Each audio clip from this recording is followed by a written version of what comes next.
I am super excited because today I get to read to you one of my favorite books by one of my favorite authors, Gail Gibbons.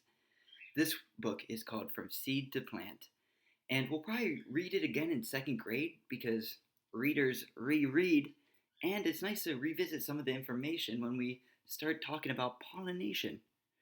So, without further ado, From Seed to Plant by Gail Gibbons.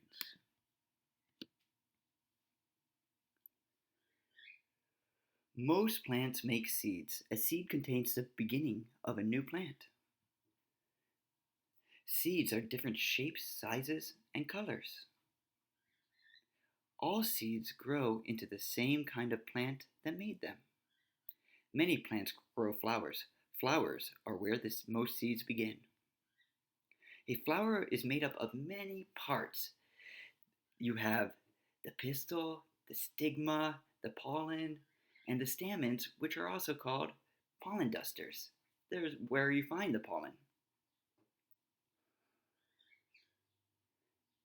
And at the bottom of the pistil, you'll find the plant's eggs, called ovules.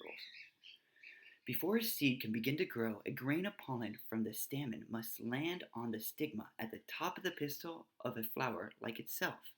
This is called pollination. Pollination happens in different ways. Often wind blows pollen from flower to flower.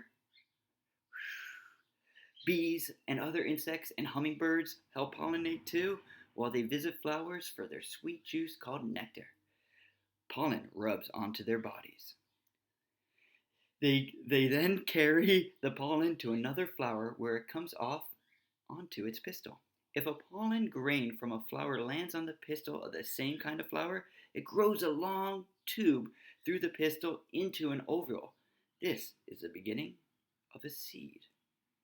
The seeds grow inside the flower, even as the flower begins to die. As the seed becomes bigger, a fruit or pod grows around them. The fruit or pod protects the seeds, as we've been learning. When the fruit or pod ripens, it breaks open. The seeds are ready to become new plants. Some seeds fall to the ground around the base of the plant where they will grow. Some pods or fruits open and the seeds pop out. Sometimes, when birds eat berries, they drop the seeds. Other seeds fall into streams, ponds, rivers, or the ocean. There they travel on the water until they stick to dirt along the shore, like coconuts. The wind scatters seeds. Some seeds have fluff on them that lets them float to the ground just like tiny parachutes. Others have wings that spin as they fall. Animals help scatter seeds too. They hide acorns and nuts in the ground. Some seeds have hooks that stick to fur of animals or people's clothes. Later, they drop off onto the ground. A flower bed or vegetable garden is beautiful. Seeds are planted to grow in the gardens. The seeds come in small envelopes or boxes. Directions explain how to plant the seeds and care for the plants.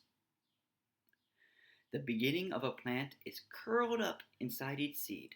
Food is stored inside the seed too. That's why they're so good to eat.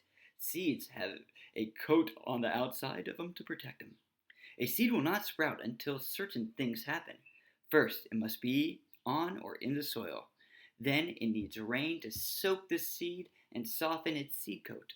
When the sun shines and warms the ground, the seed's coat breaks open and the seed begins to grow.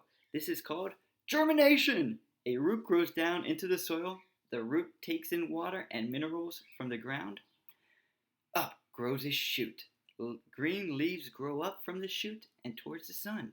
The plant grows bigger and bigger. The leaves make food for the plant and from the water and minerals in the soil, the sunlight, and the air around the plant. Finally, the plant is full grown. Buds on the plant open into flowers where new seeds will grow. Many of the foods people eat are seeds, fruits, and pods. They are full of nutrition, vitamins, and minerals. And they are tasty too. Yum.